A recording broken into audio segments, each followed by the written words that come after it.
Samdach Excellency, ladies and gentlemen, welcome once again to Cambodia Economic Growth Policy Dialogue.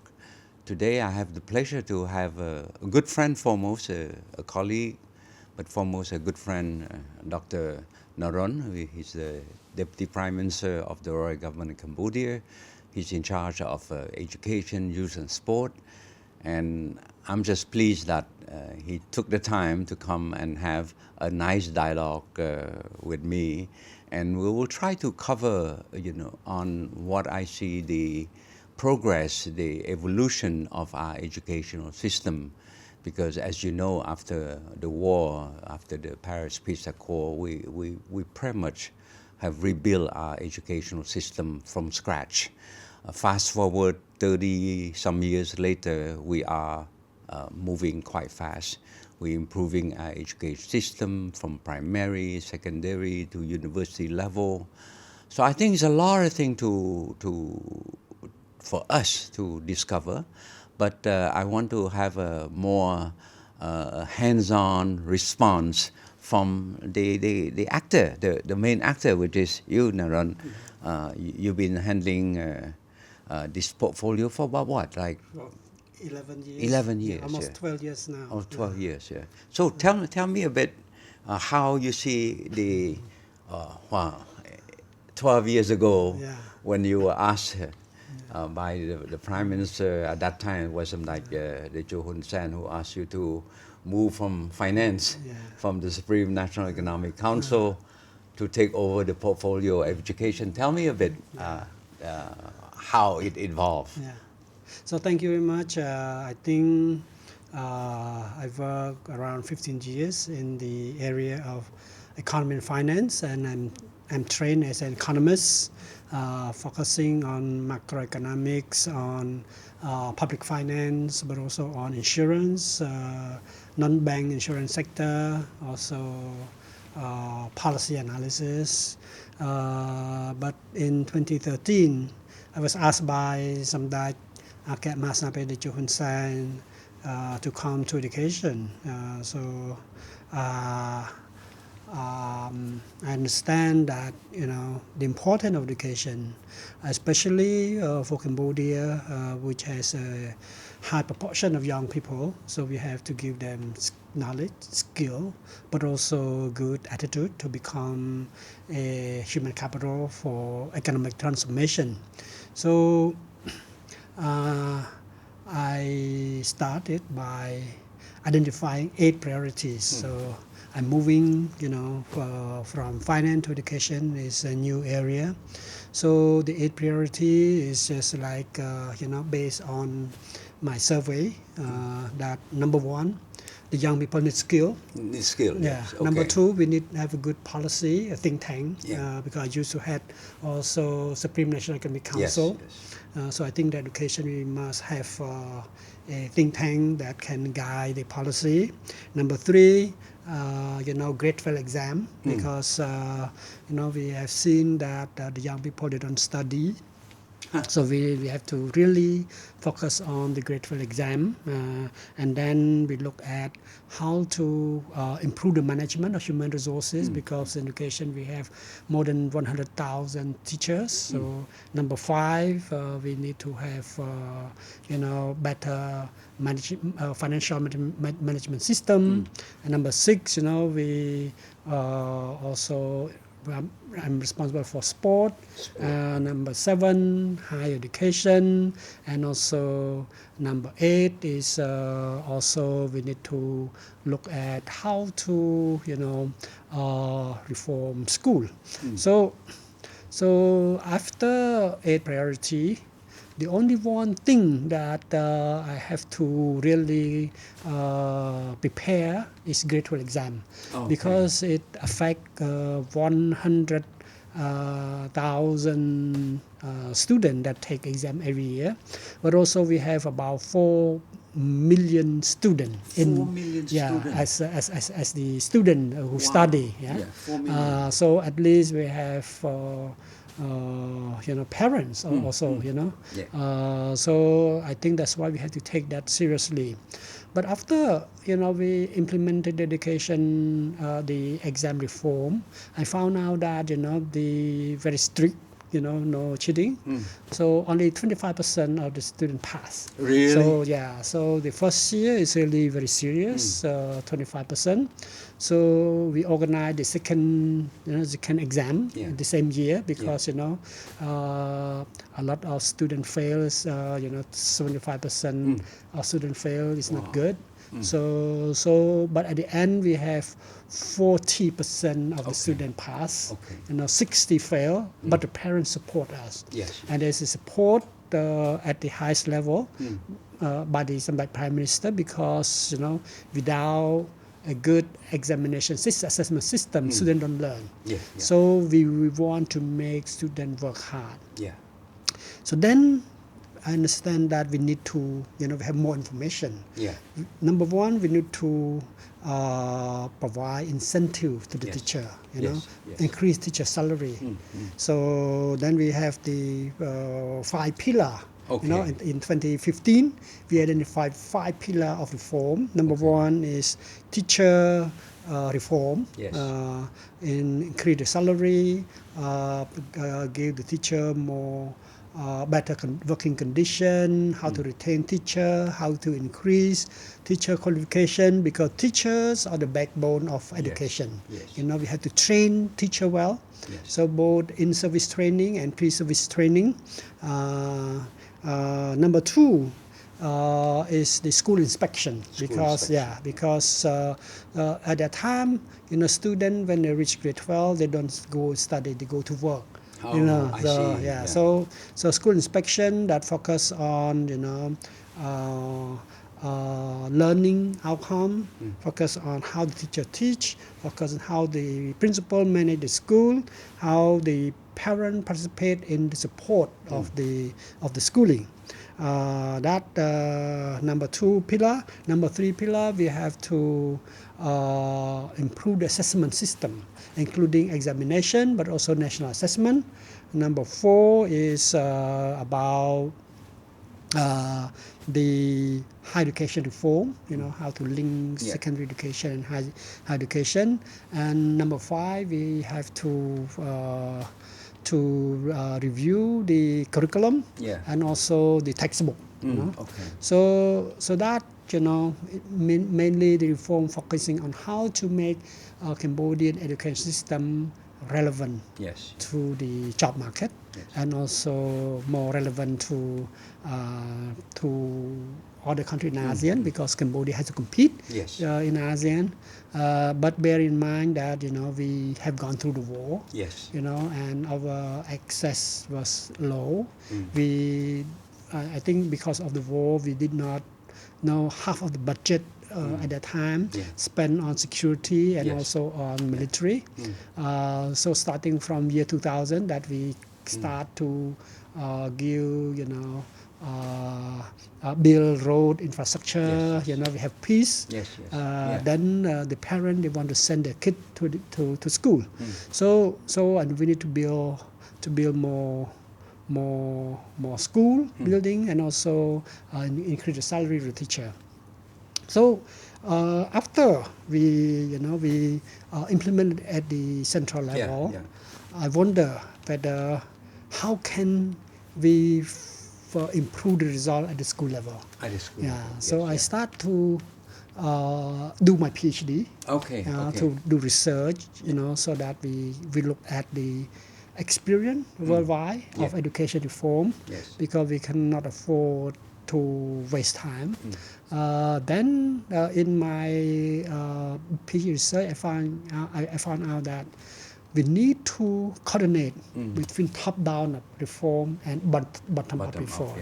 So we cannot just reform at the central level. How does it work? Because we have around, right now we have around more than 100,000 schools. 7,000 of primary school. We have also around 8,000 preschool. Preschool. We have 1,200 colleges. Yes. We have college is the lower secondary school, and Yeah. we have about more than 500 high school. Yes. So you can see that we have school, but we have the ministry. Yes. So we need to really make sure that the reform that we implement at the central level Yeah. have an impact at the school level. At the school No, level. because School, you mean nationwide, right? nationwide, yeah, at the school level. So then in 20, I found out that there's a need to reform the school level. Yes. Not just at the center. Yeah. Yeah. And there's a coordination between top-down and bottom-up approach. So if we have a good experience, we have to bring it up. Yeah. But we start by experiment. Mm. So, how to make education relevant to the job market. Yes. Yeah. So that's why in 2015 we decided to create what we call new generation school. New generation. Yeah, we school. started. What is that? We started with Siswat High School, which Okay. is is a very famous school, traditional one, and then we renovate the building. Okay. Make the infrastructure modern, library, but also equipped with IT, Yes. with laboratory, Yes. but also improve the teaching method. It's not rote learning, memorizing, like we did before, but what we call apply new teaching method. Yes. It's a more critical thinking skill, problem solving skill. So that the ultimate goal of education is to give the student the knowledge, Yes. but also the skill, Yeah. and also the passion Yeah. for lifelong learning. Okay. So I think that now we have AI, right? Yes. So the definition of knowledge change.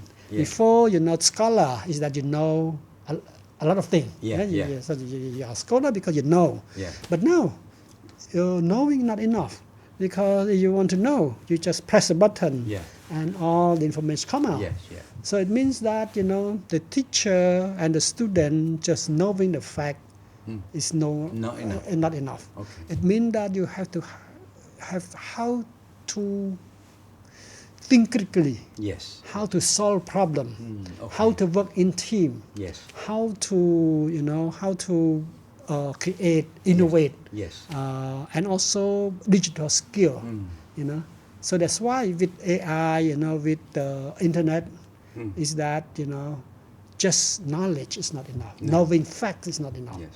So you have to know how to apply the fact. So that's why I think we apply new teaching method we call constructivism. That the student should do the research. Yes. Because usually students are shy. They cannot.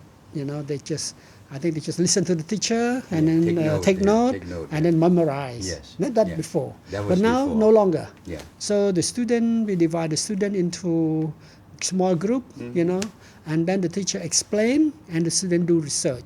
So they not just look at the textbook, but they can research on internet, from different sources, and then they brainstorm together, and also they make presentation, and then they ask questions. Yes. So the answer. So that develop critical thinking skill, problem solving skill. Also, they can use ICT. Yes. I think if you just use computer like basic Word or Excel, not enough. So you have to apply that. I think the teacher have to use technology to teach, and also link it to STEM. We focus on STEM, and the student can full day learning, and the student have their own club. You can have writing club, they have astronomy club based on their passion. So that we can see the change in the attitude of the student. And I think that's it's a big impact. So we invest more because usually our school receive around a small amount of money, only 20 from the state budget. From the state budget. But this school we invest more so that we have enough for for extracurricular activity. The students should, have a what we call the project work, so that they have their own project, and then they have annual fair, invite the parent to see, so it create a pride for them. So they are more interested. They come to the school, in the library, because the library has aircon and also have internet. So they can do research. So it transform education, and in that change the way, so that we teach them how to learn, learning how to learn, to become a self-regulated learner. This is the concept of lifelong learning.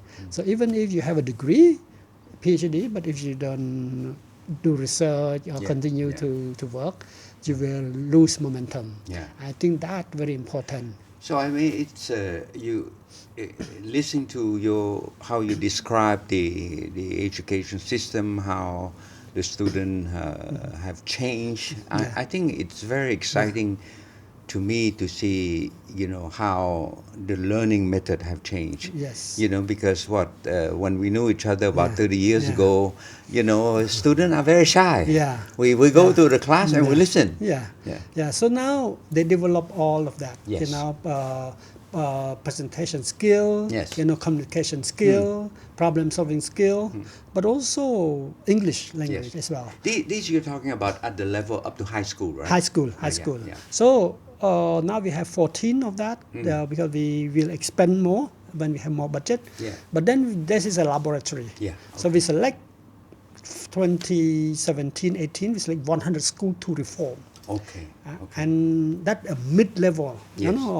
So that school reform, we focus on autonomy of the school. So the parent participate in the school management committee. So there's accountability of the school principal to the parent, to the community, because usually the ministry. Usually the school principal should be accountable to the ministry, but we don't. But who more interested in improving the school is a parent. So we have a classroom management committee. The parent oversee the work of the school principal, and then we have we have what we call a standard test, so that the student have to work hard, and also the teacher has to teach, and then the result has to distribute it, made public, and then communicate to the parent.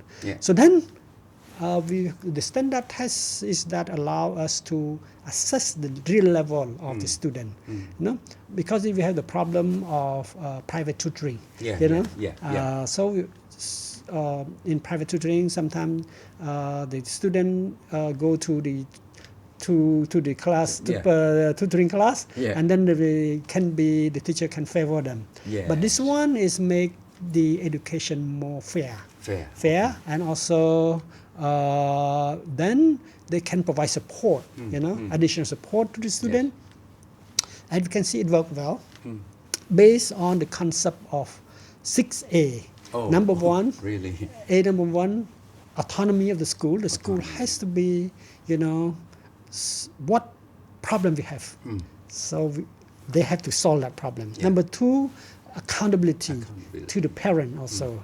Number three is attention to the teacher. How we bring in the teacher and school principal to train, because in the past, the qualification was very low.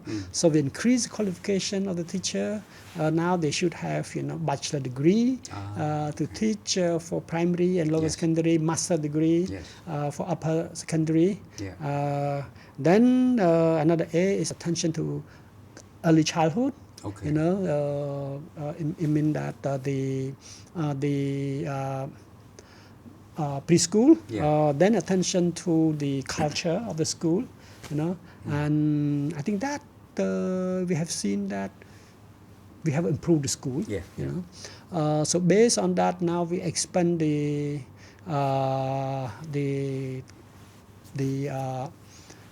increase the number of that reform of the school to 1,500 now.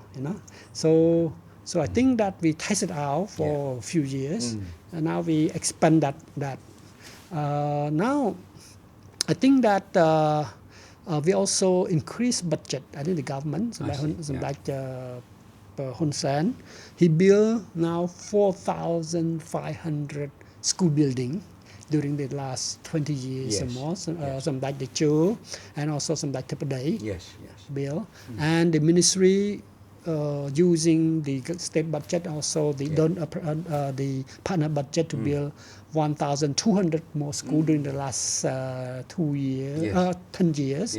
So the reform focusing on both access to preschool, which is very important, how to take care of the small child, because the brain of the child develop 80-90% from during the first 1,000 days. Because the importance of 1,000 days. That's why we encourage the parent to send the kid to preschool. We managed to increase access to preschool for 5 years old children from 60 to 70% now, 71%. And also primary school also increased the number from 2.1 million to 2.2 million students. But more importantly, we increase the access for lower secondary, build more schools. So the policy is to build more lower secondary school, now we have more than 1,200. So all the districts should have. So you would say that now quantitatively we should have enough. We should increase, but not yet enough. Not yet enough. Not yet enough, because we increase now from around 55% for lower secondary to 75%. In terms, the 20% increase during the last 10 years. In terms of the number of the students, we increase more than 170 students have access to lower secondary. For upper secondary, increased access from 26% to now 45%. An increase of. So it's still a long way. Still because of the war, we could not build. So I think during the last 10 years, we managed to provide an increase of 350,000 students have access to secondary education. During the 1960s, only 3% reached. And now, what is the percentage? Now is 35%. 35%. But we must build more schools and train more teachers to increase access. So both the number, the access, but also the quality. For the quality, we focus also on early grade reading and early grade mathematics to improve the learning of Khmer language. So for grade 1, 2, and 3, we prepare what we call early grade learning for Khmer language and for mathematics, so that to build the foundational skill, and then to reform the whole school approach of reform to reform. And now we we create what we call a model school. Now model school is what is it? Well, number one, the school that should have better learning outcome. But grade grade 12 exam, that they have a lot of grade A, B, C. So at least 30% of the student receive A, B, C grade, or maybe 90% of the student pass. Especially for rural school. For education, I think socio-economic background of student very important. For the result. So if they have that indicator, standard number 1, learning outcome. Standard number 2, teaching, how the teacher teach. Then there should be, the agreement between the teacher and the school principal, with the parent, how they teach better, that commitment. Number 3 is participation of the parents in the school management, so Yeah. they should support the school. Yeah. Education, is like Singapore, where they have a very good education, is that the parent, they care a lot. Yeah. So they have to link up with the school. The school should provide them information about the student, about what a problem, because the student need the parent support at home. Yeah. Another problem, we also have half-day schooling. Oh. We don't have enough classroom I and see. also teachers. So I only see. half day. Half day is not enough compared to full day. So Yes. so I think we encourage full day. So you mentioned half day. So how long do you think you will need more time to ultimately bring to a full class, full day? Maybe we have to build more school building. Yeah. And also train more teachers. More teacher. So at least 10-15 years. 10-15 Singapore years. used to have full half-day teaching also. Oh, is that right? Yeah, Is that until the 1980. I see. Yeah, I see. So it's not. It's not. It's not uncommon. It's not uncommon because not. the phase of economic development and the resource education is also about how much resource you have. Yes. Yes. But also how the students are ready. Yes. Now, if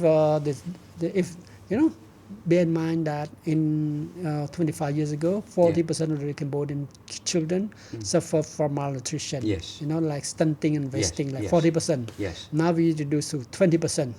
Yeah. But still, that's why we have a gap yeah. between urban and rural gap. Yeah. No, you mentioned about the role of education in part of the economic development of the country, and that's probably something I want to dig a bit more, because as you know, in 4 years' time, we will have the opportunity to graduate from a least developed country to a developing country. And one thing that amazed me, that I can be quite honest, that when we knew each other for over 30 years now, and at that time we work hard because we're so poor. The status of the country, the economic development of the country, and now in less than one generation, we have the opportunity to graduate, to be a developing country. So I mean, it's an achievement, an accomplishment in itself, but it means the challenge of being a developing country. That's where education will kick in. I think number one is the quality of the student. Yes. So we have seen that over the years, when we tighten the grip at the grade 12 exam, we've seen the improvement in the share of the grade A, B, C student. Yes. And we can see the huge increase. And then also we have private school as well that provide that. Parent also, we have different private school. But overall, we also focus on higher education reform. So to respond to the market needs, we focus on STEM. STEM is science, technology, engineering, and mathematics. So we invest a lot in Institute of Technology of Cambodia. So STEM is you apply to all the school or just specific schools? Only specific school. Only around 30% of the students study for STEM. I see. And also like ITC, for example. So higher education around 34. But secondary education around 30. So we invest a lot in only 5 or 6 schools. And we invest university linked to special economic zone. For example, for Phnom Penh and Kampong Speu, we invest a lot in, we have project in Institute of Technology of Cambodia, ITC, in Royal University of Phnom Penh. So we have University of Battambang to serve Battambang area, and then University of Svay Rieng to serve the Bawat Special Economic Zone. Also we have, mainly 5, but now we expand Royal University of Agriculture as well. For agriculture, very important. So we have seen that Cambodia moving also to machinery, now. So it's meaning that we upgrade the number one, we have to improve the governance of university. That higher education reform. Number 2 is increase qualification. Especially, we train more PhD. And also we improve the curriculum. So they make curriculum more relevant, and also the new area. So How many universities now offer PhD program? we have very small number only. Okay. We have 1,300 PhD students. Okay. Very low. Very low. Very low. Yeah. Even though, but we have sandwich program. You know, Okay. What does that mean? for STEM subject, you know, for top, you know, we have Chuon degree with overseas university between ITC and university in Europe, Australia. Okay. So we bring in Australia. So we improve the curriculum with what we call outcome-based education. And also say another one is to have 3 year, 2 plus 2, 2 years in Cambodia and 2 years in Australia, Curtin University in Australia. Or we can have, you know, university in Europe, so Japan. So we have cyber university as well to, you know, to mobilize resources. It's like a rule, Royal University of Law and Economics. They team up with University Libre de Bruxelles, for example. Yes. So that joint program. So internationalization also to improve that. But also that for the top level. So you can see that a new company, Japanese company, we have graduate from ITC to work, you know, whether it's a new factory, so we have that. But we need the mid-level. For the mid-level, we have 12 plus 2, meaning that we create program like, you know, like electronic, mechatronic, you know. What is mechatronic? Mechatronic, you know, when you create company, you need to have like wiring and, you know. So those kind of skill, it's skill based. You know? Skill based. So it's a mid level. You don't need engineer to you know to open a new company. You need that level. So we call competent based training. It means that 1 year you go to school. It means like 50-50 or 60%. Skill outside, and only 40% in the classroom. So it's a more practical, more skill based. I think that the problem of skill is that parents, they think that skill is a low job. So that's why we team up with, you know, in ICT that are very prestigious, but we find out that all of them get job and they can continue to study to become engineer also. So I think that's encourage them. So I think competent based is now also work based learning. Not you have an internship program, work with the company. I think that's the way to make knowledge more practical. You know. Because I think many company who are in manufacturing, they particularly Japanese.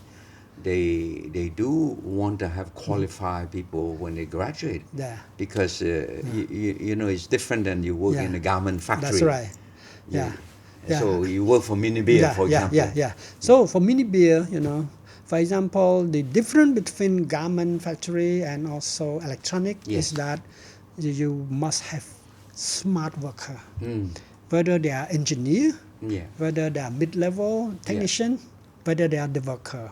Even if the worker, you can have a school graduate, but they are smart. They should know, you know, some foreign, like English, foreign language, but also they can learn. For, you know, for garment worker, they a little bit more, I think more easy. You know, it's like a monotonous job. But for electronic, for mini beer, you need to have what we call you know, like you must have some skill how to manipulate. You know, I think your finger have to be agile. You know, but also you have to know how to think. You know, so I think that usually they take smart, you know, graduate from Yeah. high school and train them on the job. Okay. So they train just 1 week or one month. So they these can do. students don't need to go to ITC, for example. Yeah, I think for just a worker, they don't Yeah, get to yeah, go to ITC. For ITC, you become engineer, Yeah. or you can have mid-level technician. I talked to several people in ITC. ITC provide a lot of scholarship Yeah. with Japan, for that Yeah, matter. yeah. So ITC, we fund a lot Yeah. because also we get assistance from different partners from Yeah. Japan, from Korea, but also there's a international consortium. Yes. Bring in international expert, Yeah. not from 50 countries around the world, Europe, and then Are they all industrial? including industrial. Okay. So they half economic and half Yeah. industry. Yes. So that they provide you with the knowledge how Yes. to improve the education, how to respond to market needs, Yes, yes, how to change the curriculum. Yes. So I think the higher education reform is to make education more relevant to the Yes, job market, yes, and that's why now we introduce AI, Yes, yes. new skill, Yeah. AI, cyber security, software engineering, and also new area Yeah. like machine learning, something like Okay. that, to So respond in the to the context need. of fourth industrial revolution, That's right. that's what you're talking about now, right? Yes. Yeah. So that's why we also work with the University of Curtin and Macquarie University from Australia okay. to have that Macquarie, joint yeah. program. Yes. Yeah. And also, so I think internationalization of education, higher education Yes. is a way forward. Yes. But also linking higher education with secondary. So that so Okay. we have that approach. Yes. So that the secondary school also they can have a tutoring. Yes. They can offer robotic club. Yes. They can improve the STEM. So link higher education with secondary and also the career counseling Yeah. at secondary, so that you know how to choose. If you want to become engineer, what you should study. You want to become so like doctors, Yeah. what you should study. You want to become agronomist, what you should Yeah, study. yeah. So I No, think that I see in recent years the ranking of Cambodian university is getting pretty good. Yeah. For example, NUM, National University of Management, they were ranked quite high in terms of innovation, Yes. for example. So the ministry gave them National University of Management 6 hectares of land at the at the prime area. Really? So I think like That OCIC area? no, I think the other bridge. Okay. I think like the big compound Yes. of building. Yes. So that we create what we call digital economy campus. I see. So create the international level Yes. of education and also focusing on digital economy. Yes. We train English language. Yes. And we recruit mostly the top student. Yes. And also instruction in English, but also opportunity to have internship with international. So it's all digital Yeah, field. that's right. Yeah, It's all digital field. So this is the new compound. Bore Peng Hut, Bore the top, Peng Hut, yes, yeah. top prime Yes, area. So I think the ministry give 6 hectares of land and build new compound on digital economy. So, say for example that campus, how many graduate you think they can put out every year, for example? For the graduate, small, Yeah. because we want to have quality. Yeah, quality. So yes. maybe 100 Quality, yeah. graduate, Okay, but we okay. focus on quality. Yes. So I think education, we managed to increase the number Yes. Yeah. of access for Yes. higher education from 10 to 19%. Okay. Meaning that in terms of total number, from 200,000 now to 300,000 total okay. number. Yes. But more importantly, we also work on different level of quality. Yes. To produce more, another one way, but to have better quality, better that's another quality, way. So we work on both. Yeah, I sides. think from my perspective, I mean, and Naron, you're former, you're an economist, you're former Ministry of Economy and Finance, so I think you were involved quite a bit into many economic policy, right? And we work together, the industrial development that's right, policy, the rice policy, so many economic policy, and we all know that at the end of the day, the education is everything, is the backbone. Yes. Yes, I agree with you. Quantity is important, but you need now to start looking at the quality. Yeah. So where do you think we, among ASEAN, for example, where do we rank now? I think I think education also depend on per capita income. Yeah, per capita So income. you can see that Yes. in ASEAN, Singapore is around like 90,000 Yes. US dollar, Malaysia 13,000, Yeah. Thailand 7,000, Vietnam 5,000. Yeah. So you but benchmark that, right? we around 2,500. Okay, in terms of per capita income. But I think for education, I think 20 to 30% of our students they can compete globally. Yes. 20 to 30% now 20%, they can compete globally. That's very good. You know? That's good already. And even the Singaporean now they recruit. They can see the improvement of the quality of a student. Yeah. So we have a school visit from Singapore, St. Andrew. I went to see school in Singapore and also school, Silvat High School. Yes. So we have graduates to meet together. So you can see that we can be, Silvat High School. Our top school is. We participate in PISA score. PISA score, PISA is for OECD, PISA stand for what? PISA stand for Program for International Student Assessment. Okay. That for the developed economy. Yes. Like Singapore, Ireland, Finland. Yes. But we participate because we want to improve the whole system. Yes. We had seen that our top school, both public and private school, reach the average score already. Okay. So 400 more than 400 score reach the developed country school. Yes. But the problem was we have a disparity between urban and rural. Yes. That bring that bring the overall score down. Right. But for the top school, you can have top school. In the province also, but also we have private school. Sure. So that's why we encourage to opening a lot of private school. We can have like international baccalaureate IB program. We have Cambridge, Oxford program. We have different schools. So it's the range. Now we see more British British school coming in. So I think Australia. So we have a Western Australian curriculum, we have a South Australian curriculum, but also some like Prime Minister. He asked me, some like Hun Sen asked me to bring in university. We call the Montfort. The Montfort, the Montfort is UK. a British university. University. This is the first one, and also we have many. Primary, but also secondary British school.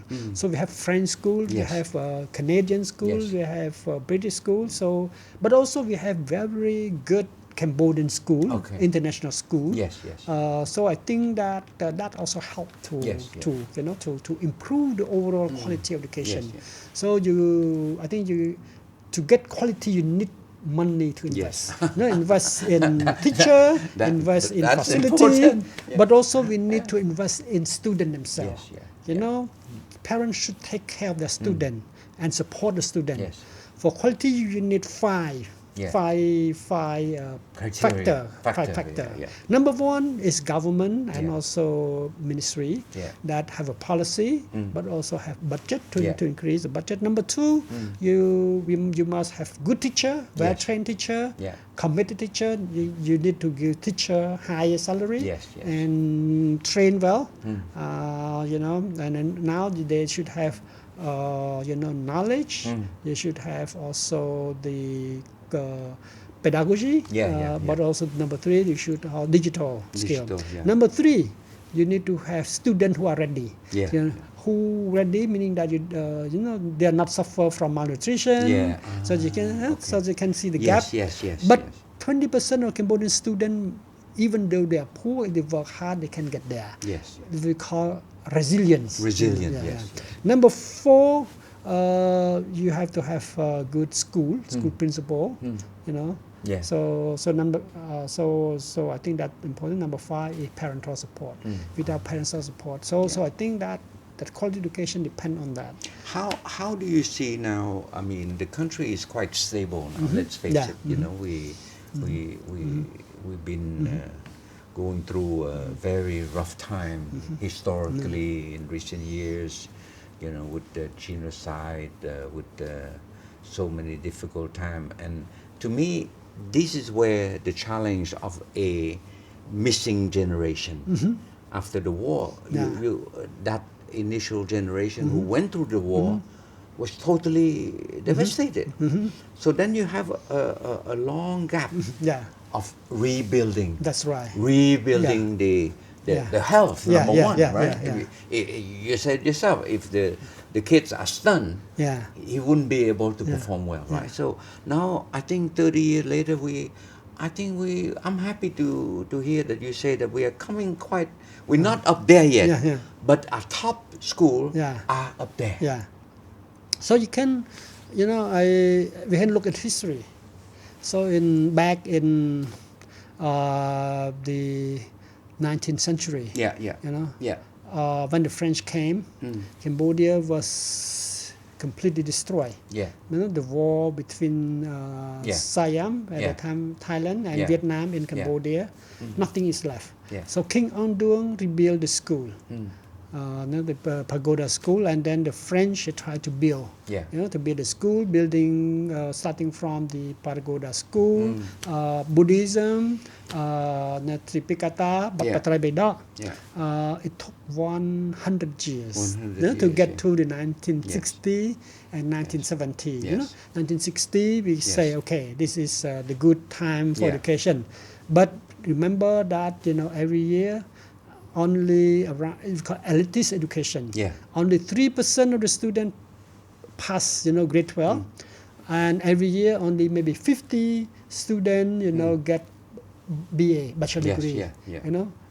Because we don't have enough school. But that for civil servant is okay. At that time for the economy still okay. But then we have war and revolution. Destroy again. So now is already like 50 years, right? So we have to recover from that.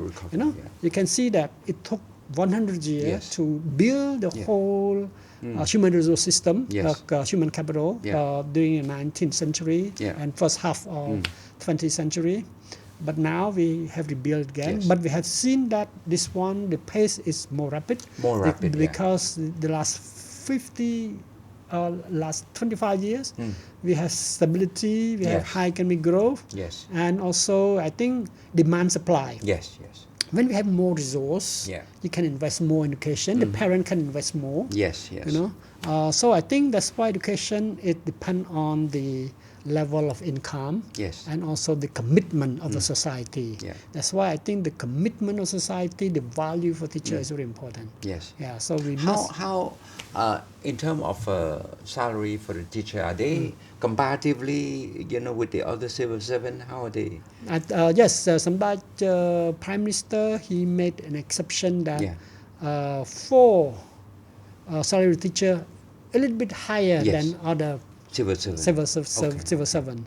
Now we are able to attract the best to become teacher. Oh, good. 75% of our teacher student Yes. get grade A, B, and C. Okay. Before only grade E. Oh my They God. almost failed. Yes, But yes. now we can Yeah. get the top one. Yeah, the top So I think we are on the right track. Yeah. That's why we focus also on the reform of the teacher training center. We call Yes. teacher education college. We renovate. The facility. We Yes. got grant from Japan, 30 million to build the. Near the independent monuments. That the government money, but Yes. also the ADB. Yes, yeah. And also we focus on modernizing the teacher education, then the curriculum, the facility, but also to find the best lecturer to become to lecture. Yeah. And I think that my Prime Minister, he give also the stipend, Yeah. 70% of the civil servant salary. Before only $10 per month. Now they can get maybe 200, 300 US dollar. Yeah. So then you can attract. Yes, the you can best. attract. Yeah, Yeah. have attract. Because I think looking long-term horizon, I'm with our dear colleague DPM Bung Sevisot, who Yeah. he's in charge of the Cambodia Vision 2050. Yeah. So we work quite a bit with the World Bank and try to see what does it take for us, for Cambodia, to achieve the Vision 2050. So a lot to do with education. Yeah. You need to have a Yeah. good pool of well-educated people, well-skilled, well-trained. I mean, so that's the basis of growth. Yeah. So I think I would, I think to train better person, number one, you need to have, I think that you need to have like talents also, you have, meaning that the student must be ready, Yes. take care of from early childhood, and then they have to fit well, provide them with good environment. So the environment is also very important, but also to educate them to have grit, meaning passion, and also perseverance. So there's a study, there's study whether you have high IQ or you have grit, passion, and perseverance. I think you need both. You need both, yeah. So but also you need environment. You cannot be smart and lazy. That's right. You need both smart and perseverance. Yeah. But also you need a good environment. Yes, yeah. So I think that's the problem of the gap between urban and rural. So if you bring in, because if you bring in some good student from rural area, and then put them in the city, you can see the transformation of the person very fast. Indeed. Because people learn from the environment. Yes. So if you live in the jungle, you will behave in the jungle. You have no access to knowledge. But if you live in urban area, I think that the way development is all about is about demonstration effect. So you learn from your environment, and then you make effort to improve yourself, and then that's about development. So the development is about copy, but also about learning. So knowledge is very important. So you look at Angkor, how the Khmer build the empire, Khmer empire. Not just religion, but a system of learning. So I refer back to to the education in the Khmer, during the Khmer Empire. You have the Perij Guru, the master, royal the Raja, guru, the guru, Yeah. the royal guru, Yeah. who oversee the construction of the temples. You can say Bantese temple is built by the guru, but also the one who helped the king, 5 king, to build Angkor also. So the guru, is responsible for education of the children. Yes. So I think the system of religion, but also of knowledge. So you cannot, for a civilization, you have to build human resources. You learn a system of passing knowledge from one generation to another. So I think for an empire, for building Angkor Wat, you need a system of education. You need, like Jayavarman the seventh. He has a wife, the queen. who is the rector Yeah. of the university at that time. And that TV? In Indra Devi, Yes, his second wife. Yeah. She well versed in Sanskrit, and wrote poem in Sanskrit because Sanskrit is a high level language. Yeah. No, it's not God language, but also for passing and learning from overseas. You can have the guru coming from India or go to study in India. So there's an internationalization through Sanskrit, also through Brahmanism. Yeah. So I think when Angkor decline could be caused by the loss of human resources. The change of religion, and then the loss. I think they migrate to Thailand, and the Thailand they take them to Siam at that time, but also economic background. So the decline of Angkor can also be caused by decline in soil productivity, in agriculture productivity, because you use a lot of land, so it decline. But it can be by trade in the we don't have trade. Angkor is there's no money. But compared to other civilization that they have money, so economy is the backbone of the empire. So how to build education? You need resources. You need finance. That's why developed country they invest a lot in library, in school, in teacher training. So education and economic development is linked together. That's why like country like Singapore, but also like Japan, they invest a lot in education because they don't have natural resources. And human resources play a very important role for that. So I think from your very passionate description of educational system, I can feel that I can feel for sure your passion is there. But it gave me a lot of encouragement to see that, one, of course you're the Minister of Education, so you know what you're talking about, and it gave me a lot of faith that if we look forward to achieve the Vision 2050, the understanding is there. But what you need foremost is access to resources, That's right. access to finance, so that you can invest into education. So you have to have a multi-pronged strategy. Even in the U.S., you can have top university, Harvard, Ivy League, Princeton, but but they also have like community college, for very basic, But you can see that you can spend like tuition like 3,000 for community college, and maybe like 10,000, like 100,000 for the top level. So I mean to have that top, you must recruit the best, faculty. So it means that you must have resource. So I think that for top university, you must have like endowment fund. So the university themselves, like University of Columbia, I think the budget is like before 15 billion, even bigger than Cambodian economy. Now maybe Harvard is 50 billion. 50 billion, the bigger than the whole Cambodian economy. So you can see that how can you get the quality is there. If you invest in, that's why I think we must have a multi-pronged strategy. We cannot have a lot of resources. That's why we invest in usually school, some school when we have more, but also maybe the middle tier, what we call model school, invest also, but more, and parent. But also we invest only a few, 4 or 5 universities that provide the quality.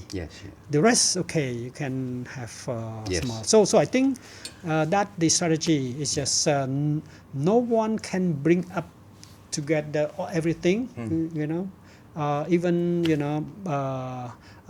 we must also always reform it. To meet the needs of the economy, I think maybe you can have even small step improvement is very, very important. Well, Naron, I am very pleased that we have this dialogue and it gave me a sense of optimism. Yeah. And I probably would wrap up this session by highlighting a few areas that you so passionately feel and touch on the issue of passion. Yes, that's right. For the student is so important, passion. Of course, the teacher also must be passionate to teach about it. Yeah. Number two is that the access to finance, the state particularly is in a better position to support, to give a decent, honorable quality of life for the teacher also, because it's important. If they don't have enough money to live, how can they That's right. how can they teach better, That's right? right. And the third one, which I really appreciate, is about reform. Yeah. You know, your last 12 years in the Ministry of Education, the way I see it from your description, is a series of reform. That's right. A series of reform, catching up with the global trend, catching up with what's happening in the region, and uplift the quality through Yeah, yeah, reform. yeah. So I think these are pretty much how I want to us to remember our discussion today. This is quite an interesting discussion. So I would want to wrap up this session by saying thank you to you, and I hope, particularly since our discussion covered quite a bit the area relating to the youth. I hope that the youth can really take a lot of advice from elder, from the Minister of Education himself. I mean, he's a prime example of a lifelong learner. So how many doctorate you have? You have I have 2 doctorates. 2 doctorates. 3 masters. All right. Oh my God. Yeah. So I started, my first master is in Russia, Yeah. international economic, and then a PhD in international economic from Moscow. It's Yes. still a university of international relations, GIMO. Yeah. Yeah, it's one of the top one. Yeah. Then I study for insurance. Yeah. Another second, and the third one is international law. Yes. And then I decided also to get the 2018. I talk about my research in Yes, education. yes. Is my second PhD Yes. in education management, but you have 3, right? Yeah. So You have more- one more than me. you gotta catch up. No, but I really want to the audience to really look up to you, and it's a sign that knowledge only come when you persevere. Yeah. You may be smart, but if you're lazy, you're not going to go far. So you need to be smart, but you need to be persistent. You need to work hard. And that's pretty much the message that both of us would want to convey to the audience. But the degree is not important if you don't use it. Yes, So okay. I think the knowledge must be used for the benefit of Yes, humanity. yes. That is the most important Yes. thing. This is my message. Yes. For example, I went to for a 1 month training in Harvard, Yes. called executive program Yeah, yeah. at Harvard in 2004. Yeah. 2005, I was invited to have a master degree Yeah. in Harvard. Yeah. But at the time, I was promoted to the permanent secretary of Ministry of Finance. Yes. So if I go there, Yeah. I don't have, I The lose my, opportunity, yeah. I lose my post. Yeah. So I think it's better rather than go to Harvard for 1 year to, Yeah. from a very prestigious university, master degree, Yeah. invited, but rather than to work, because work also gives you a lot of insights. Yes, yes. So you can see that, you get a degree, Yes. a PhD, but sometimes you don't have practical knowledge. Yes. So you must prove it. Yes. So I think learning from the job also very important. So I decided not to go to Harvard for a master degree, Yeah. but instead to work as a permanent secretary of Ministry of Yes. Finance and learn on the job. Yes. But instead I do what we call the the Distance learning. distant learning. Yeah, distant So learning. distant learning for insurance, Yes, you yeah. know, and later on, learning at during the weekend Yes. and at night for the international law. Yeah. So it's my passion, my dream of learning in French. Yeah. So that's my dream. But you must have a motivation why you learn it. Yes, yeah. Is that you can apply it. Yes. So the But apply you your speak knowledge. English, you speak French, you speak Russian, and you speak Chinese also now. Also Thai. Thai, oh my God, yeah. So on language you beat me because I only speak 4 languages. So it's really a pleasure to have this session, and I cannot stress more the importance of learning, the importance of lifelong learning, particularly the importance of being passionate about what you want to do in your life, because at the end of the day, learning is one thing, applying is something else. So Naron, thank you so much for coming and share this passionate dialogue. Thank you very much. Thank you. Thank you. That was a great discussion. All right, so I'll see you all next time.